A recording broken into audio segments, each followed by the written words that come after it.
Good afternoon, everyone, and thank you for joining us over this lunch hour for the first lecture in the University of Regina's 2021 Research with Impact series. I'm Sarah Federico, Associate Director of Alumni and Community Engagement at the U of R. I'll be guiding us through this next hour, where you'll hear about important new research findings from one of the U of R's leading researchers, Dr. Kara Fletcher. I'd like to start by acknowledging that we are gathered today virtually on Treaty 4 and Treaty 6 territories, the ancestral lands of the Cree, Saulteaux, Dakota, Lakota, and Nakota peoples, and the homeland of the Métis, on whose territories the University of Regina resides. As some of you know, the University of Regina Alumni Department, together with the Lifelong Learning Center, has been offering the Research with Impact series to alumni and others for the past 4 years. It's incredible to realize that almost a year has passed since we first took Research with Impact series online due to the COVID-19 gathering restrictions. But one thing is for certain, we're all becoming very accustomed to Zoom. And with that, I'd like to ask you to please ensure that you are muted today during the session. We are pleased to offer the Research with Impact series virtually again, and we hope that you'll join us for all 5 lectures, which will be taking place the 3rd Tuesday of every month starting today through to August. Now, I'd like to point out that these sessions are being recorded and will be posted to the U of R alumni website so that you can watch these presentations again or share them with your friends and family. You'll also see the link to the website in the chat if you'd like to access the video later. And now I'd like to introduce our first speaker in the University of Regina's 2021 Research with Impact series, Dr. Fletcher. We are so glad you are joining us today. Dr. Kara Fletcher is the director of the Social Policy Research Center at the University of Regina. She is a registered social worker, an accredited couple and family therapist, and an assistant professor in the University of Regina's Faculty of Social Work at the Saskatoon Campus. Her program of research, currently funded by the Social Sciences and Humanities Research Council and the Saskatchewan Health Research Fund, seeks to better understand the impact of substance misuse and trauma on couple, family, and community well-being.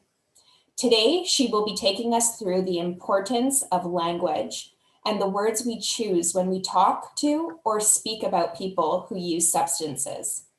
Dr. Fletcher will highlight the impacts of language like junkie and addict on people who struggle with substance use and offer recommendations for rethinking the words we use.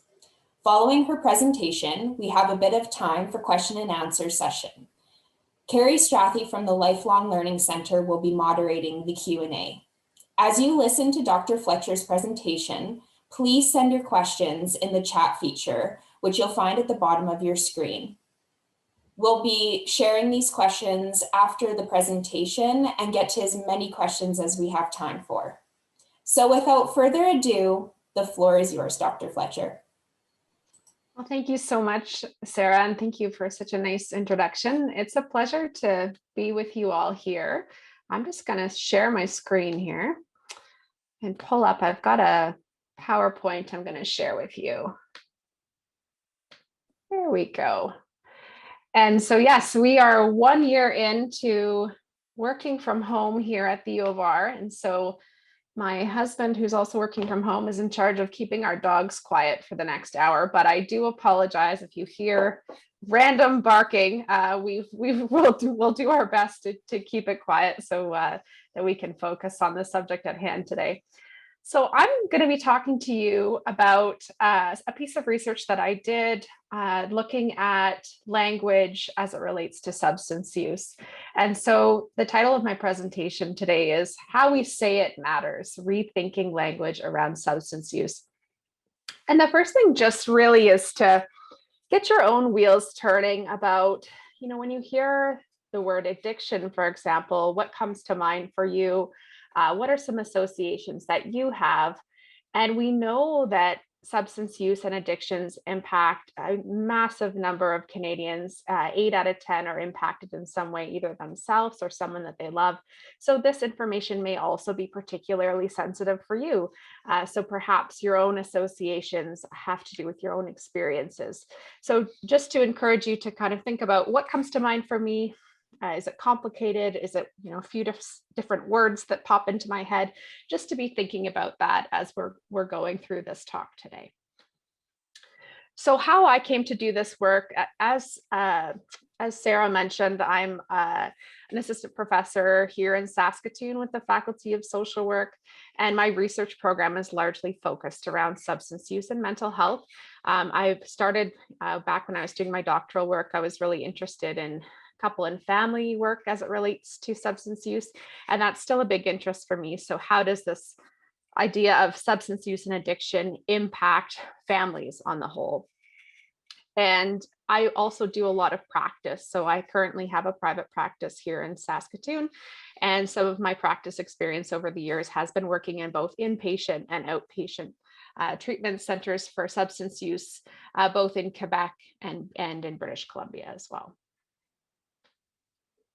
So some background on problematic substance use, and some of this might be familiar to you and some of it might be new information.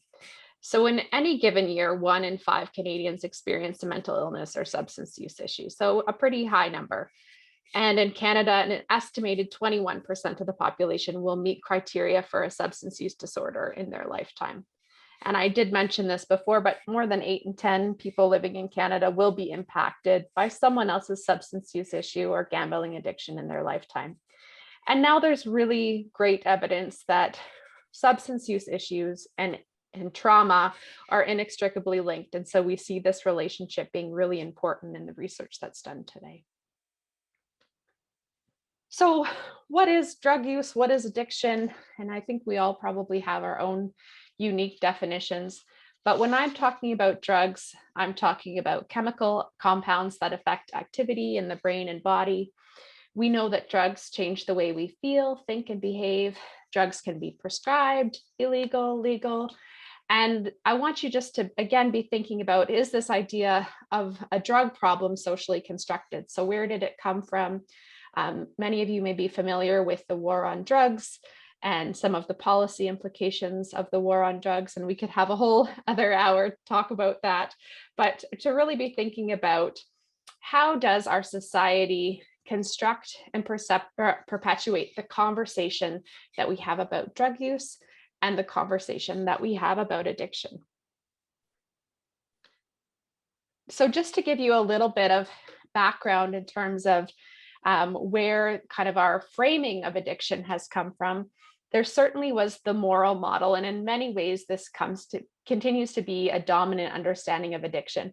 And I would say particularly in our kind of social understanding of addiction. So I think things are changing definitely within treatment models and in counseling opportunities for folks. But really, when we think about a dominant understanding, it is still very much a moral model.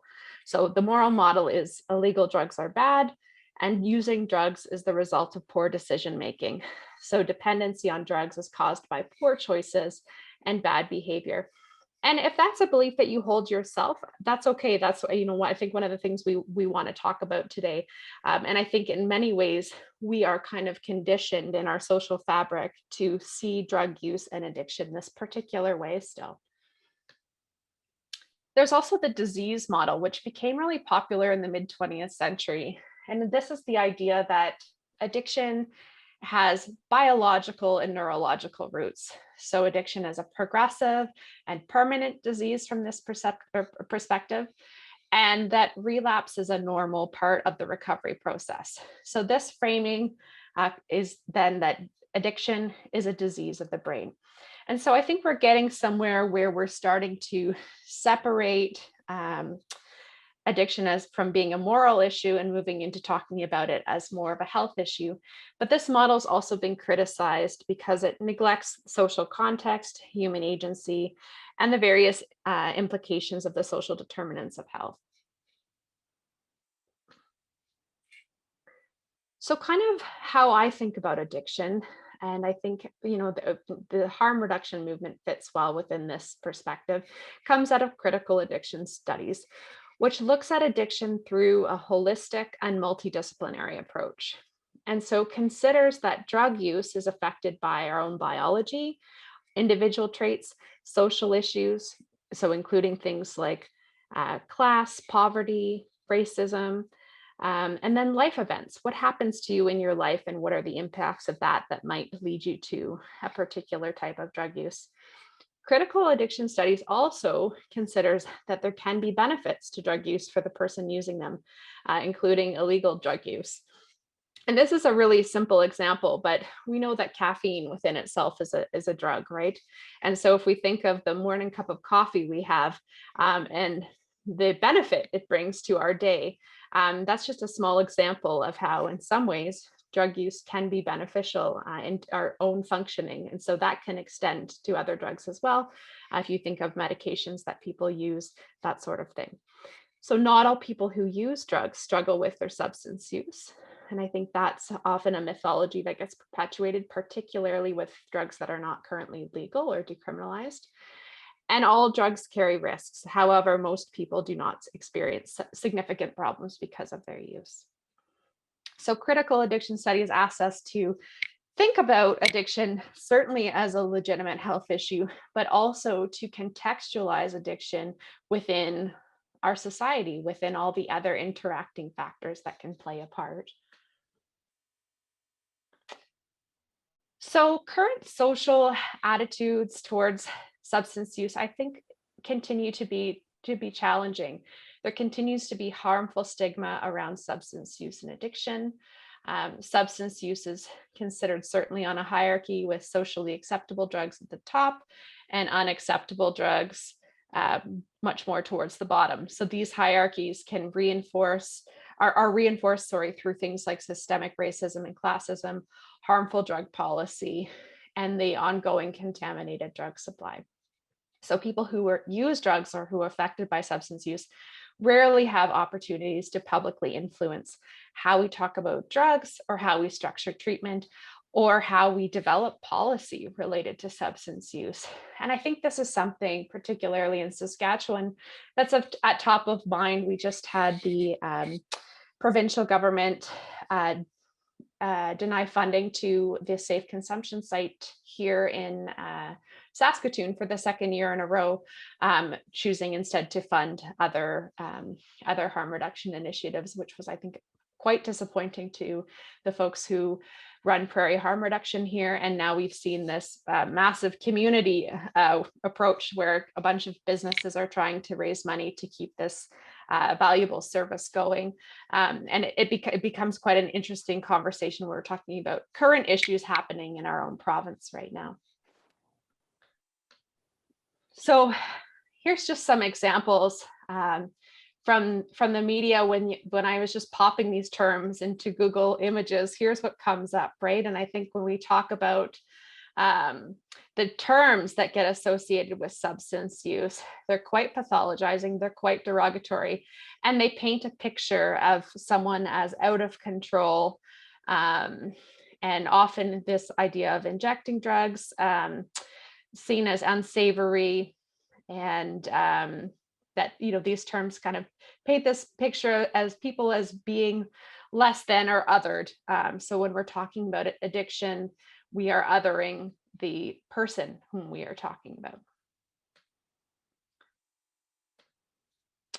So the study that I conducted, really why I did it was I was hearing from the people that I worked with, the clients that I was working with, that they often felt misunderstood by society, misunderstood by their families, and that no one really got what it was like to experience what they were experiencing.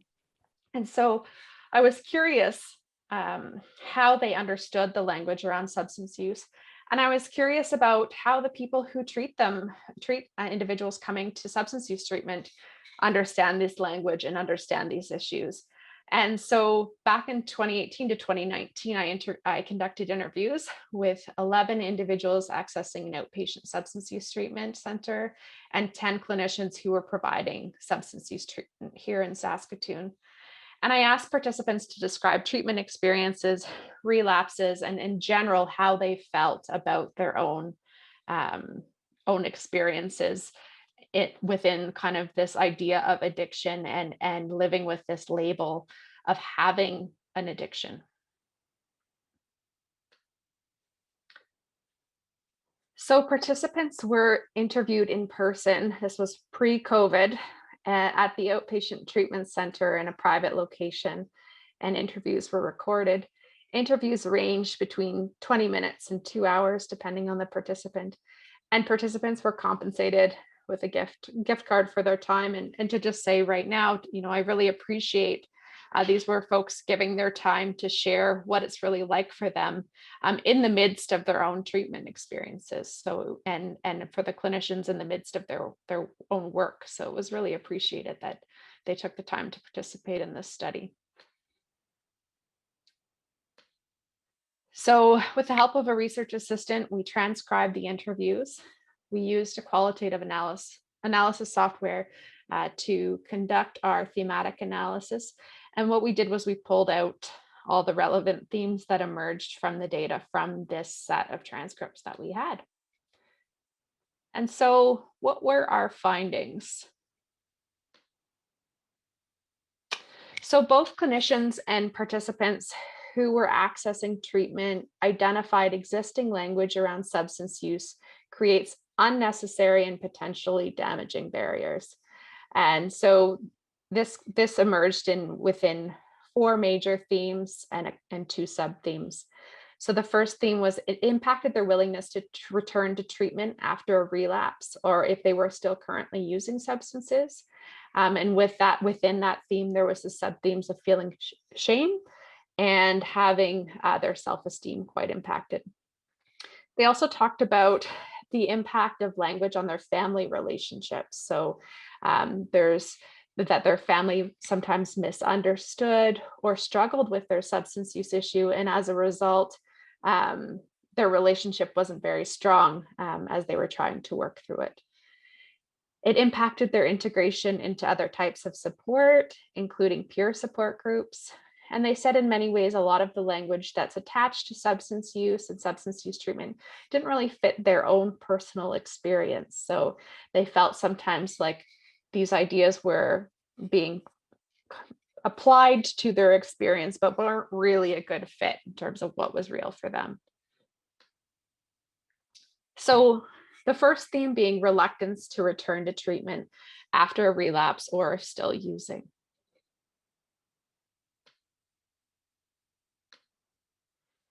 So participants who were accessing treatment described a challenge in returning to counseling after a relapse, as they felt relapse meant failure.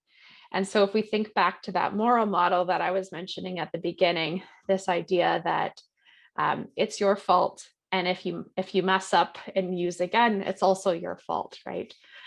So despite a move towards harm reduction within the program itself, participants reported feeling like they could not return to treatment if they were not currently abstinent. And so what often happened from the description of the participants I was working with, and something I've seen in my own work, is participants kind of yo-yoed in and out of treatment. So they would only really go to treatment when they felt that they were doing better, which if you think about it, doesn't make a lot of sense, right? It's kind of a setup in that if I'm not using right now and I'm feeling okay, I can go to treatment and talk about it. Whereas, when they were most at need, they were ashamed of going for fear of judgment or for fear that somehow they just weren't doing well enough to be there.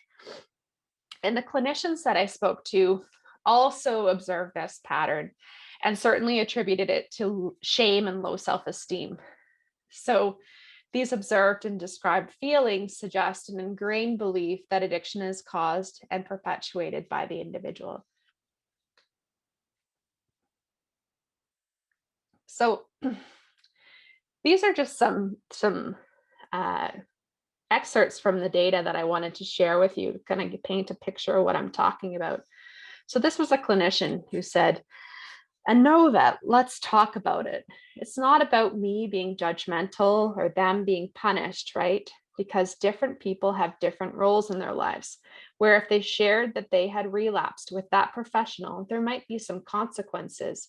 Here, hopefully the consequence is positive and that we learn from it, right? I think no relapse is a waste as long as we talk about it and learn how to prevent it from happening again. Let's not waste all that torture. And by torture, I mean like the shame and guilt that comes along with it. So again, the way that the language has set up relapse is within treatment is that it becomes perceived to be some sort of failure, as opposed to a very normal part of someone trying to change their substance use. And like this clinician rightly identified, a lot of people accessing treatment have come from a setting where they are told, if I relapse, there will be consequences. If I relapse, I'll be kicked out of treatment. Or if I relapse, they won't want to see me again. And so unfortunately, that construct sets people up to actually avoid seeking help when they might need it the most. So a participant who was accessing treatment said, I certainly didn't intend for this to happen to me. Nobody does. Yeah, I wish society would understand. But how can you understand when you have not been there yourself, right? Some do. But in general, I don't think so.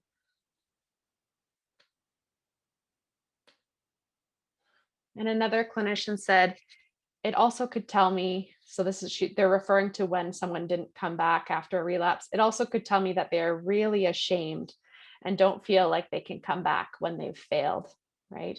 And even this language of failure, I think, is so important here, because even though I don't think that's what I think the clinician is talking about the perception, but this language of that they failed is still very much there, right? And I think it shows you how embedded we've become in this moral understanding of addiction.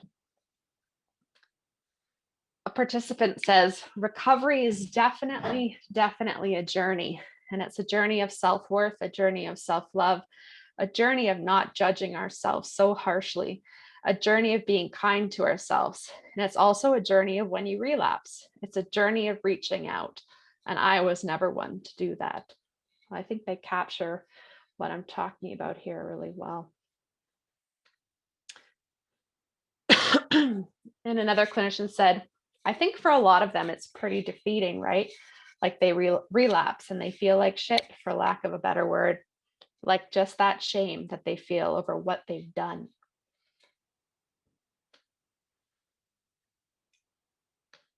Oops, sorry about that.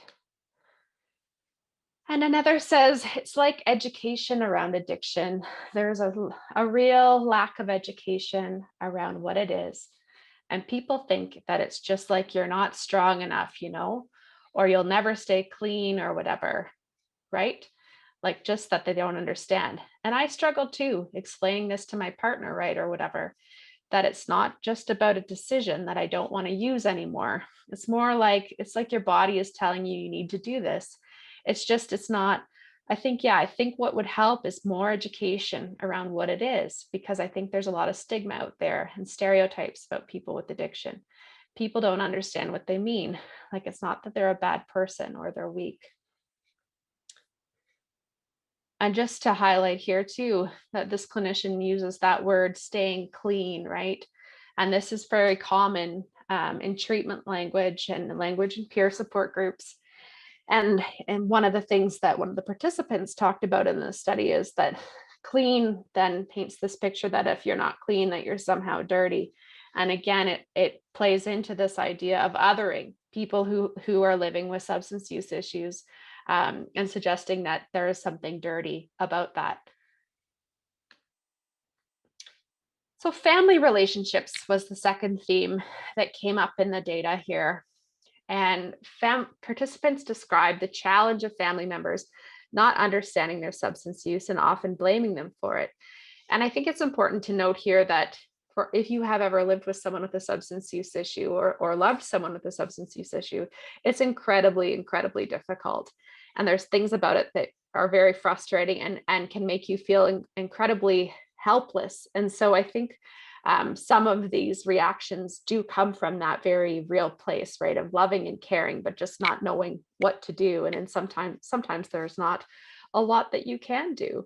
But for the participants in this study, they were specifically talking about some of the language that their families were using actually ended up being kind of harmful because it felt very judgmental and as if there was some sort of blame behind what they were talking about, that it was somehow their fault that they had developed a substance use issue. So often families understood a lack of abstinence or relapse as a treatment failure. And I've heard this time and time again that unfortunately relapses get set up and I think play into our very human nature for all or nothing thinking, where it's like they're doing good, they're doing good, they're doing good. Oh, they relapse, therefore they're not doing good anymore. And that's not necessarily the case. And so we need to rethink that language as well. And families commonly used words like clean and sober, addict, etc., to talk to their loved one about their substance use issue. And this was described to be difficult because participants felt like their families saw their only part of their identity to be their addiction, and when they felt like they had much more to offer as a person. So just to share again some excerpts from the interviews. So one of the people accessing treatment said, well, especially my mother's husband, which is a trigger, like, are you still clean? Have you made a mistake yet? You know, they're asking me if I've slipped up. And so this particular person found it really hard to talk about their substance use issues because it was like, if they weren't doing well, they were going to be making a mistake. Another said, I feel more comfortable coming here, and that's in reference to the treatment center, than I do talking to my girlfriend or my parents or anyone.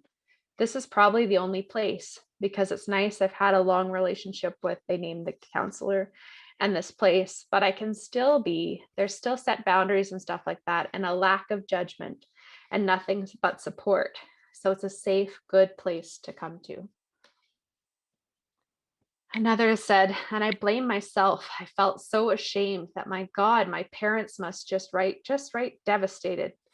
They must be feeling really badly about me being this way. And that's what triggered the despair. Would get so heavy that, well, there's a way out maybe. I know how to end all this. I can't describe the mental anguish. Break my bones, beat me up, but don't say bad things. Don't tell me I'm no good or whatever. So both acknowledging how hard and devastating it was for his parents, but also how difficult it was for him to hear that he was no good.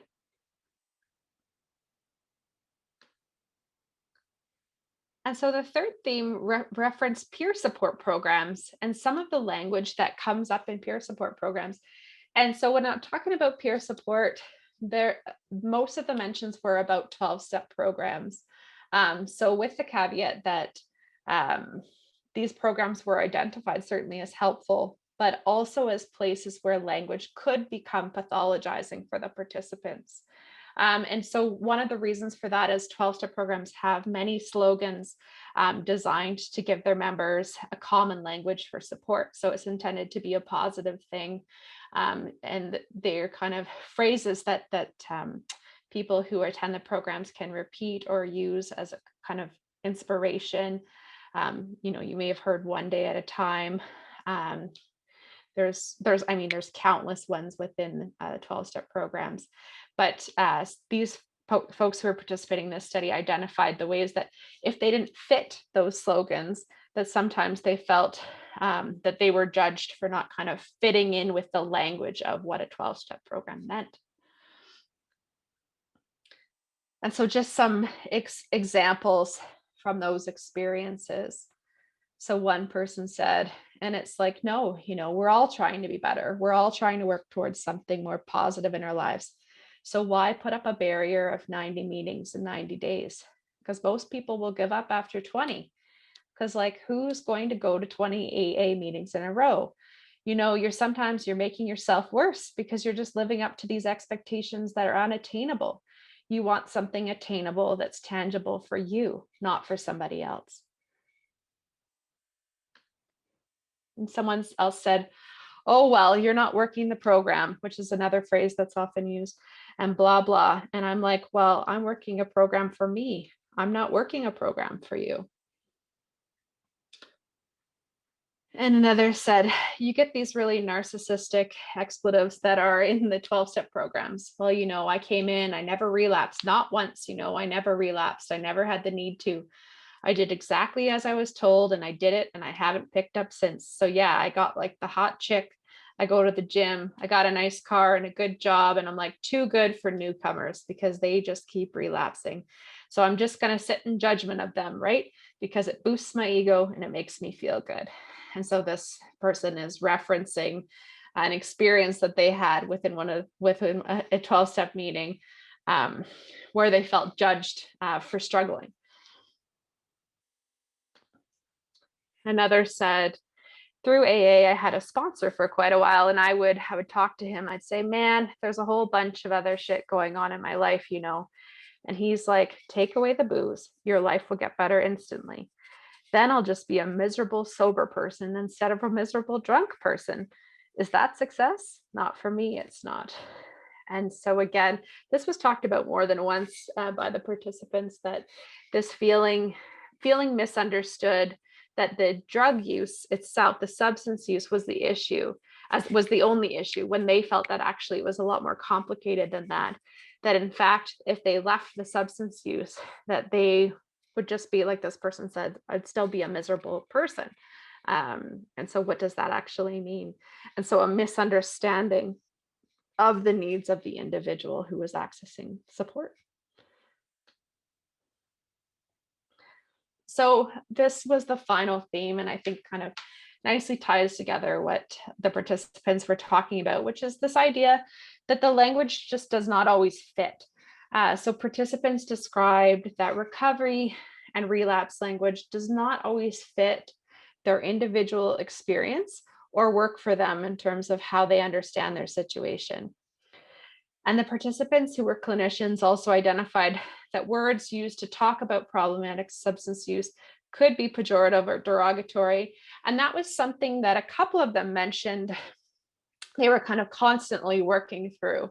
And I know in my own research and work, I think this is like an evolution, right? We're always trying to think about what are the right words to say that aren't derogatory, but rather help someone feel heard about their actual experience. And that's a little bit different for everybody. Some people find it really helpful to use particular words to self-identify that you might think are harmful. So I think it's a balancing act, and it's quite a dynamic conversation, perhaps one we can have more in the discussion as well. So client participants identified a need to be able to describe and define their own experiences. So this is from one of the clients. They said, I have an illness, not a character defect, and that is what I need help with. And character defect is another term that gets used sometimes in 12-step programs, and it's sometimes in Main Street treatment models as well, right? And again, that does not fit for a lot of people, and in fact, moves us back to that place of morality. It's your fault, as opposed to this person says, I have an illness. Another person said, recovery insinuates that one day you'll be better. But yeah, recovery is just one of those words that doesn't mean a lot, anything to me. And they were talking about, that this goal gets set up often in substance use treatment. You need to get into recovery, you need to do X, Y, and Z. And if you're in recovery, well, then, better things will follow. But for a few of these participants, that word itself didn't really match with what their reality was. Instead, this idea of recovery was kind of day by day, and maybe there was a better word to describe what they needed or what they were striving for. One of the clinicians said, I'm trying not to use the term addiction as much. And some of that is because of the DSM change. but then also it can be kind of a pejorative term for people. And because addiction then becomes addict, and then addict becomes labeling, and I'm not really comfortable with that. And so when they're talking about the DSM, they're talking about the diagnostic manual, where substance use disorder is now the terminology used to describe substance addictions. So they're talking about their own framing, their own use of even that word addiction, they're trying to change up. A participant said, I've been to, and they name a treatment center twice, which is our detox center. And I've been to a 90-day treatment program, and I'm finally just 1 year sober. I've been trying since I was 23. So if I didn't understand relapse, there's not a chance I'd still be alive talking to you today, because I would just figure that I failed at recovery, and that's it.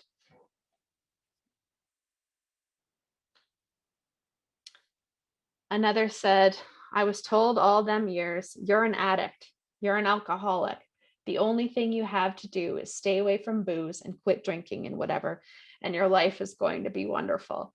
And so similar to another participant, they were challenging that association and assumption, and saying that that's actually didn't work for them and didn't make sense. So those were the themes that that emerged in the transcripts. And so it kind of leads to this question of, well, what do we do with this information? What do we do with these stories from people who are accessing treatment for their substance use issue and the people who are working with them? And so these were the kind of take homes that I had from that study. And I think the first one is the importance of reflection. So reflecting on our own attitudes and internalized assumptions about people who use drugs. And I think, if I think of my own practice experience over the years, it's kind of evolved from, having very kind of thinking about substance use as like you need to have this desire to change, you need to put a plan into action, you need to see it through, and if you don't do that, then somehow you're treatment resistant and you're not ready to change. And I've definitely changed my own opinions on that over time, and with learning, and particularly learning from people who are living this reality, that those are my own attitudes and assumptions. And actually, I think treatment and what is an addiction and what someone wants to do about it exists very much on a spectrum. And so what's the part I play in perpetuating stigmatizing attitudes and language around substance use? I think we need to listen critically to news reports and common discourse around issues of substance use. Sometimes when my research is featured in the news, I have to go back and remind the person doing the study, or the story, that actually I don't want my study participants to be referred to as addicts or substance abusers, that misrepresents the work that I do, and the people that I work with. Because I think sometimes those words get used without even thinking about it. And it kind of paints a picture of people as being their addiction first and nothing else, and that somehow their addiction equates them to being some sort of othered, less valuable, and a person who's done something quote unquote wrong. I think we can lead by example by using people first language. And so what I mean by that is talking about someone who uses drugs, talking about someone who's dealing or living with a substance use issue, as opposed to using those other words that I've talked about. And someone like a word like addict, I think still gets thrown around. And some people may choose to self-identify as an addict, and that is their decision. But certainly I think as someone who's talking about someone else, to define that person as the person, not as their issue. It's a lot more respectful, and it's a lot more honest and genuine to what that person is all about. I think we need to include and prioritize the voices of individuals with lived experience and policy development at both micro and macro levels. We sure can learn a lot when we talk to people who are living the realities of dealing with their substance use. And those stories can look very different, but all of those stories are really important to hear. And so I don't think we can determine what is best for someone in terms of a treatment policy level or a social policy level, unless we're actually talking to someone who's lived it. And they might have some very valuable suggestions for us to hear. I think, taking from my own study here, I hadn't really considered that these terms of relapse and recovery could actually be harmful, right? I hadn't really thought about that because I thought that that was just the words you used in substance use treatment and that everyone kind of grabbed onto them, and that made sense.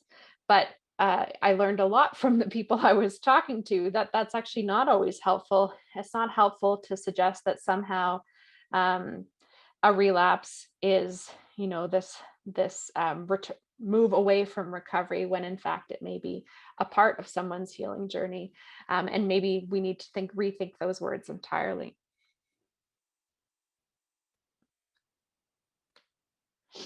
So just in conclusion here, there are certainly limits to the current language we use to talk about problematic substance use.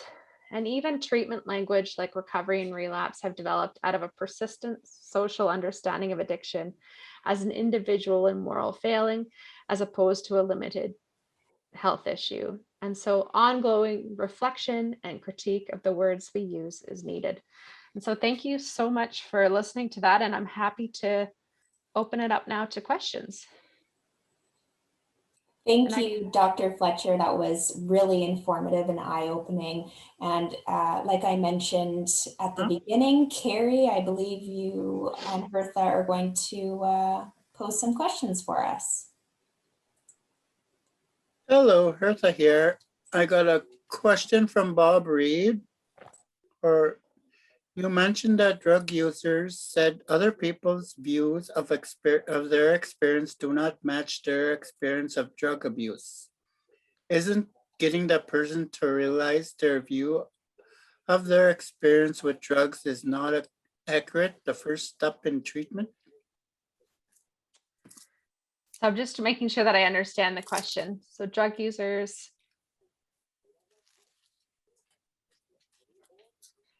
So is this question, Bob, are you asking, isn't the first, getting the person, are you talking about the person who has the issue with drug use, or are you talking about the other person who's saying that it doesn't match their experience? Person that has drug problems. The person who has drug problems.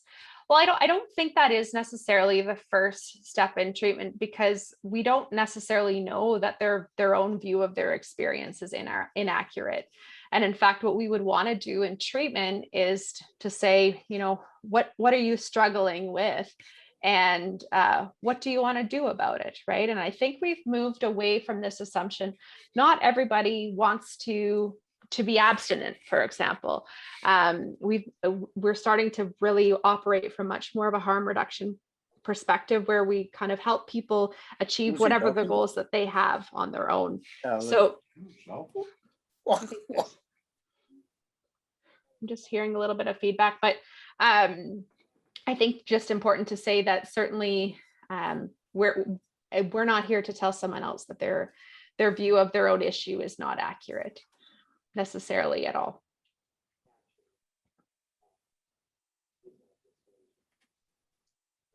Okay, are there other questions? If you just go to the little comic style balloon at the bottom, that's the chat function. And if you go there, you'll be able to ask your question.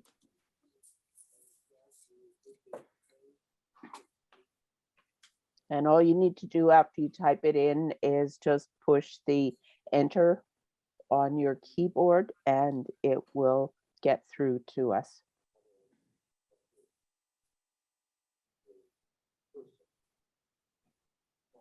So are there other comments? Okay.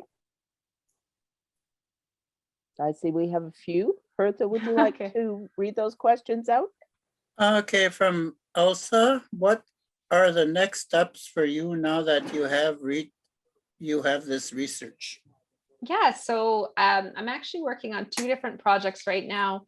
One is a much bigger study with the health authority that's we looked at outcomes for people accessing mental health and addiction treatment, particularly within the kind of geographical bounds of Saskatoon. And so we looked at self-report measures that they had done. And now what we're doing is we're actually going to be conducting a huge number of interviews. We're going to be doing 80 interviews, which is quite a bit for a qualitative study, with people who've chosen to access outpatient treatment or inpatient treatment through the health authority, and with people who've chosen to access addiction treatment elsewhere. And we want to understand why, what sort of needs do they have for treatment, and kind of what's next for them. And then this piece around language and making sure to giving voice to people with lived experience. I'm just about to start a project with some youth here in Saskatoon, and it's going to be a community-led initiative to develop a podcast about substance use in Saskatchewan. And it will be led and produced by people who've had their own experience, particularly youth in the community. And they'll be telling the stories of people who are struggling with substance use issues, and trying to do interviews so that we get a better perspective of what are their needs, what are they looking for, what's missing, and what's working. So those are my next research projects, both of which are ongoing right now. Okay, next one from Colin. I heard that China is sending vast amounts of fentanyl into the rest of the world for personal financial gain. Your thoughts? I don't know anything about that, Colin. I mean, I don't know enough to have an educated comment on that, but something that's very interesting, and I will certainly be looking that up after we're done chatting today. Next one from Brian. I educate at the First Nation schools in the north to students about substance abuse and train the teachers in mental health first aid. Thinking about the holistic approach First Nations people take for healing, what people first language can be used for teens in First Nations communities? That's a wonderful question, Brian. And I think when I'm talking about people first language and substance use, I would say you would want to use like so-and-so who is struggling with their substance use, or so-and-so who uses drugs, if you have to describe their substance use in reference to their identity, as opposed to saying so-and-so who, or so-and-so who's an addict, or so-and-so who's a substance abuser. I think just trying to change the language to talk more about their struggles, more about their reality. And one of the best things you can do, particularly with teens, because I find language and teens evolve at a very rapid pace, you can ask them, you can say like, how do you want me to describe your experience? Or how do you want me to talk about you when I'm talking about you to your teacher or to someone else? What would be helpful words for me to use in reference to your experience? And some of them will say it differently, right? And that's okay. So I think it's really important to just have that conversation, and people feel pretty respected too when you say like, how would you like me to talk about what you're dealing with? Because I have to talk to these other people in your life that care about you. I hope that helps. Okay. Okay, from Margaret, what are better words for relapse and recovery? Yeah, great question, Margaret. I don't necessarily know. I think it's more what I'm talking about today is not necessarily that we don't use those words, but that we be mindful that we're not using those words as definitive all or nothing categories. So this person's in recovery now. Well, what does that mean, right? So just being mindful that we're asking people to define their own experiences and not setting it up as either you're in recovery or you're relapsing, or if you're relapsing, you're not in recovery. Just having a bit of openness to flexibility so that we're not putting in people in boxes that feel like they don't fit right for them. But not to say that we can't use these words, rather that we think about how we use them. Okay. No, they're going too fast. From Christian, have you received any feedback from clients who are asked to self-identify as an addict in 12-step programs? Yes, I have, and that there's both positive and negatives. And when I've talked to people about this before, some people say, well, Kara, I am an addict. That's how I want to define myself. And totally, that's your business, right? And I think if that works for you, that's what works for you. But I have heard some pushback from people feeling really uncomfortable that in a 12-step program, they have to stay. It depends on the group, but there is sometimes an expectation to say, I'm so-and-so and I'm an addict, or I'm so-and-so and I'm an alcoholic. That is, I think, sometimes challenging for people to do. And again, speaks to this tension that sometimes exists when people are trying to access really legitimate, wonderful support that exists in 12-step programs, but finding that not all the language that exists there works for them. So it's a bit of a balancing act. And I think something that I have heard anyways, that depending on the 12-step group, there's a lot more openness to flexibility there now than there maybe used to be.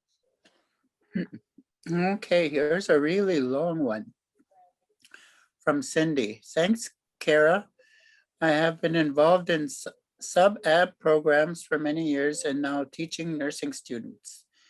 In addition to the moral, legal, and disease models, I also touch on social culture and psychoeducational models. We look at this from the standpoint of view of the problem, solution, and responsibility for change. It is instructive for them to be aware that people working from different theological models are bound to come into conflict, and that it is good to understand what and why you are doing it, in addition to how. Language frames our world, and this is so important to being effective as a therapist. That's Thanks, Cindy. Yeah, I think it's a comment, and I agree, Cindy. Yeah. I think you make a great point, and I agree, and I'm glad to hear that you touch on sociocultural and psychoeducational models. I think too, psychoeducation particularly is so important in a lot of the work that substance use therapists do, because there is a big information gap that exists. And so having that, especially embedded in a sociocultural understanding as well, is so critical. So thanks for that comment. Another one from Barry. Do you think society relies too heavily on the 12-step programs? Example, courts assign people to attend 12-step programs. Yeah, Barry, I do. I guess I should add the caveat that I think 12-step programs serve a really important purpose, and a lot of people really benefit from them. So I have nothing against 12-step programs. However, I do think that those should be programs that are accessed with choice, and that there should be other reliable alternatives to people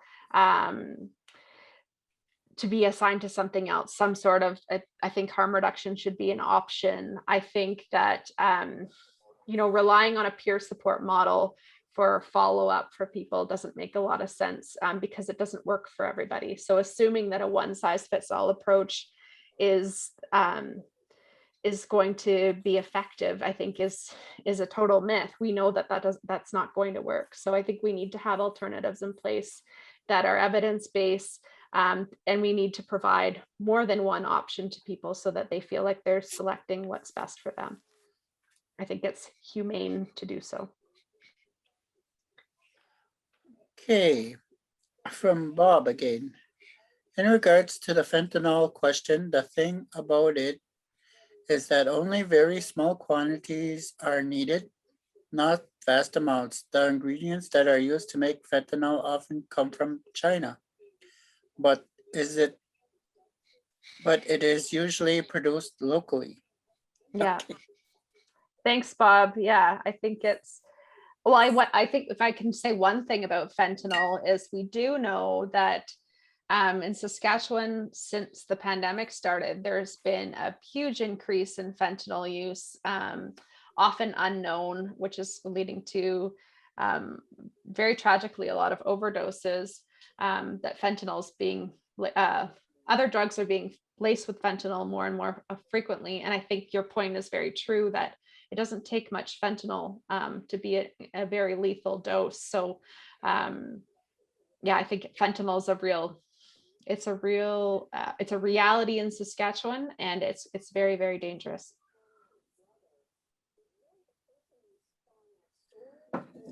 And I think that's it. I don't have no more questions or comments.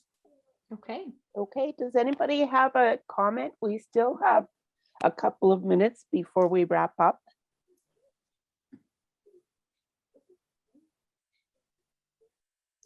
From Colin, this was great.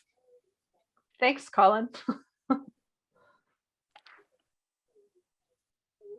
Well, thank you everyone for joining us today and for your great questions. And once again, Dr. Fletcher, for your insight and giving your time. We so appreciate it. As mentioned earlier, a video of today's Research with Impact lecture will be posted soon on the alumni section of our website, uregina.ca/alumni. So you can feel free to share that link with your family and friends once we get it up. And don't forget to check back at the U of R website for information on upcoming events in this series and more. Our next Research with Impact lecture is on May 18th, and it features Dr. Nicholas Carlton, who is a professor of clinical psychology and the scientific director of the Canadian Institute of Public Safety, Personnel Research and Treatment. He'll be joining us to talk about the work he's doing to help our public safety personnel in the prevention and treatment of post-traumatic stress disorder. So until then, be safe, stay healthy, and enjoy the sunshine.